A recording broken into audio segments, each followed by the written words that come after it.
분명 썸네일을 보자마자 아니 왜 여자만 가지고 그래? 남자애도 예민한 사람들 많은데 왜 우리한테만 지랄이야 하면서 영상을 보기도 전에 분노가 끓어오르시는 분들이 계실 거예요.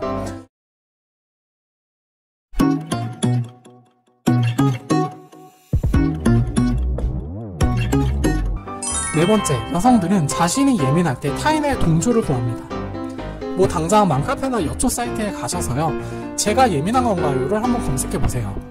수천 수만 개의 글이 올라옵니다. 여자들은 자기가 예민하다는 걸 알고 있으면서도 주변 사람들이 자신의 예민함에 동조해주길 바라는 경향이 있어요. 그리고 좀 예민하신 것 같은데요? 이런 댓글에는 답글도 안 달아줍니다. 애초에 내가 틀린 게 아니라고 해주는 댓글에 감정적으로 위로를 받고 자기가 한 행동을 어떻게든 합리화시키려고 하는 거죠. 대부분의 블로그 갑질 사건들이 이런 경우죠. 특히 여성들은 사건을 자신의 입맛에 맞게 편집해서 올리는 경우가 많아서 양쪽 말을 다 들어보지 않고 한쪽 이야기만 들으면 나도 모르게 소비자 입장에서 동조하게 됩니다. 저도 블로그 운영 오래 했지만 여성분들의 갑질 비율이 압도적이에요. 맘충이라는 말이 괜히 생긴 게 아니거든요. 여성분들이 억울합니다 라거나 제 잘못인가요 라고 쓴 글들을 보면 일단 절대 동조하지 마시고 판단을 유보하시는 게 현명합니다. 왜냐하면 처음부터 동조를 얻기 위해 쓴 글이라 사실과 다를 확률이 크기 때문이죠. 그리고 보통 지나치게 예민한 사람들은 자존감이 바닥인 경우가 많아요. 예를 들면 너무 뚱뚱해서 고민인 여성분들은 그냥 지나가는 사람이 아무 생각 없이 자기 근처만 봐도 내가 돼지 같아서 지금 쳐다본 건가 하면서 예민하게 반응합니다. 예쁘고 몸매 잘 빠진 여성분들은 누가 뚫어져라 쳐다봐도 기분 나빠도 아유 예쁜 건 알아가지고 하고 넘어가겠죠. 이런 낮은 자존감은 결국에 타인에게 어떻게든 인정받고 싶은 욕구로 변질이 되고요. 그래서 사건을 왜곡하면서까지 타인의 동조를 구하곤 합니다. 본인이 많은 사람들이 볼 수 있는 게시판에 제가 예민한 건가요? 라고 글을 올리는 것 자체가 굉장히 본인이 예민하고 자존감이 바닥이라는 걸 반증해 주는 겁니다.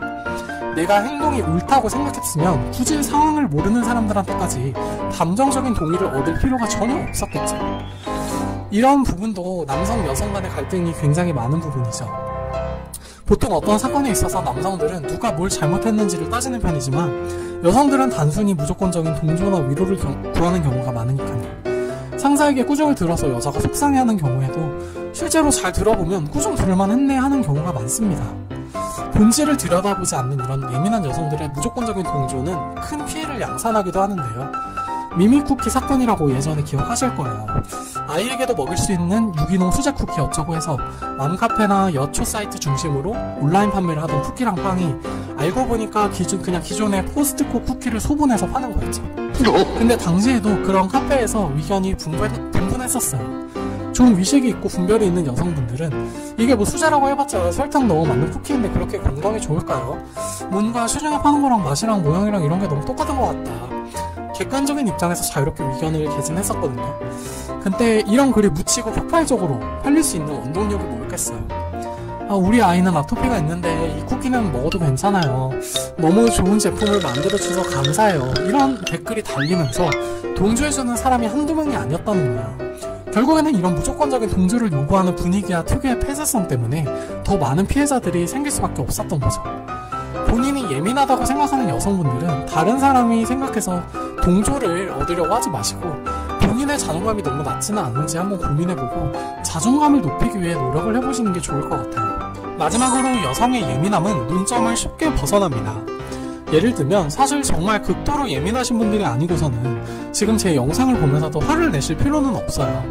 이게 뭐 여성 전문가가 만든 연구 결과 뭐 모든 여성은 이렇다는 영상도 아니고 제가 뭐 엄청나게 영향력이 있는 유튜버도 아니고요.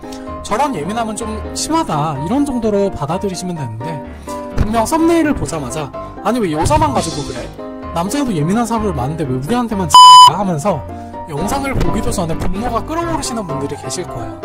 근데 뭐 이 정도 예민함은 논점을 벗어나는 정도는 아니죠. 저도 이 영상을 만들면서 예민한 여성분들은 좀 기분 나빠할 수도 있겠다 하고 어느 정도 이해하고 있었으니까요. 그런데 여기서 더 나아가서 이 여성 혐오자네. 이런 사고방식을 가지고 있으니까 여자친구 없지. 분명 키도 작고 얼굴도 못생기고 돈도 없는 거야 하고 생각하는 건 제가 말하는 논점을 이탈하는 예민함입니다.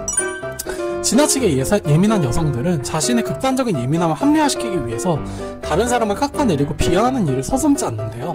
얼마 전에 일어난 갑질 사건을 예로 들어볼게요. 어학원에서 일하는 어떤 여성 고객이 음식을 시켰는데 주소를 잘못 써서 배달이 지연이 된 겁니다. 어디까지나 본인 잘못이죠.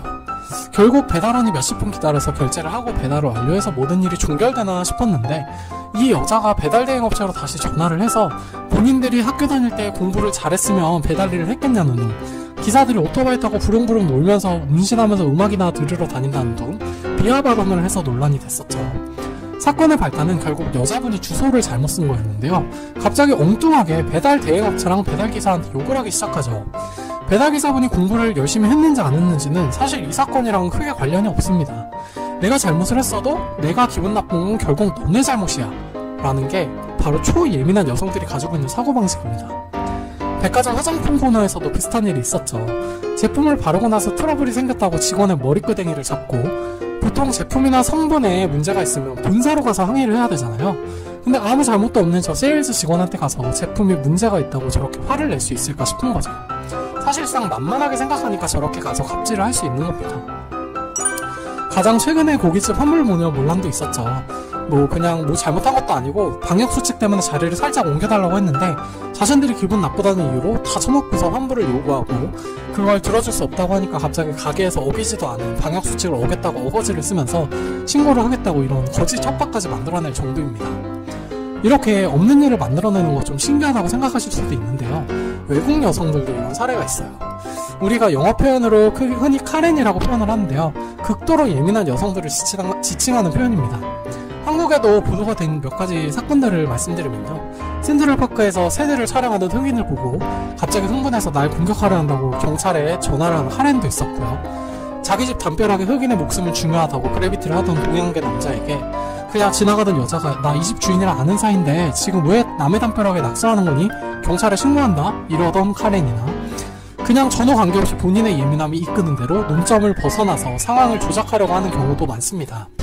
가까운 일본의 여성 국회의원도 남성 부자한테 폭언을 해놓고서 지지자 생일카드를 잘못 보내서 그랬다는 등 엉뚱한 답변을 한 적이 있죠.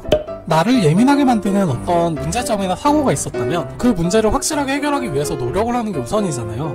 근데 예민한 여성분들은 남을 깎아내리고 없던 일을 막 만들어내고 하기 때문에 굉장히 사회적인 문제가 되는 거예요. 이 여성분들의 어떤 자기중심적인 논점에서 벗어난 예민함 때문에 요즘에 여자가 지나가다 쓰러져 심폐소생술 하기도 조심스럽잖아요. 그냥 나는 심폐소생술 하려고 가슴을 눌렀는데 예민한 여성분이 내 가슴을 주무르는 것처럼 느껴졌다, 성적 모욕감을 느낀다 하면 자칫 범죄자가 될 수도 있는 상황이에요. 지금 법원에서도 무고죄 판례가 엄청나게 많이 나와 있습니다. 그런데도 우리나라는 피해자의 눈물이 증거라는 말도 안 되는 논리를 펼치는 사람들이 아직도 많죠. 지금까지 초예민한 여성의 5가지 특징에 대해 알아봤는데요. 여러분들은 어느 정도 공감하시나요? 하루가 멀다 하고 나오는 갑질 사건들을 보면서 느끼는 건요, 사람들이 좀 마음의 여유를 가졌으면 좋겠어요. 사실 예민하고 화가 나는 경우도 돌이켜보면 별거 아닌 경우가 많거든요.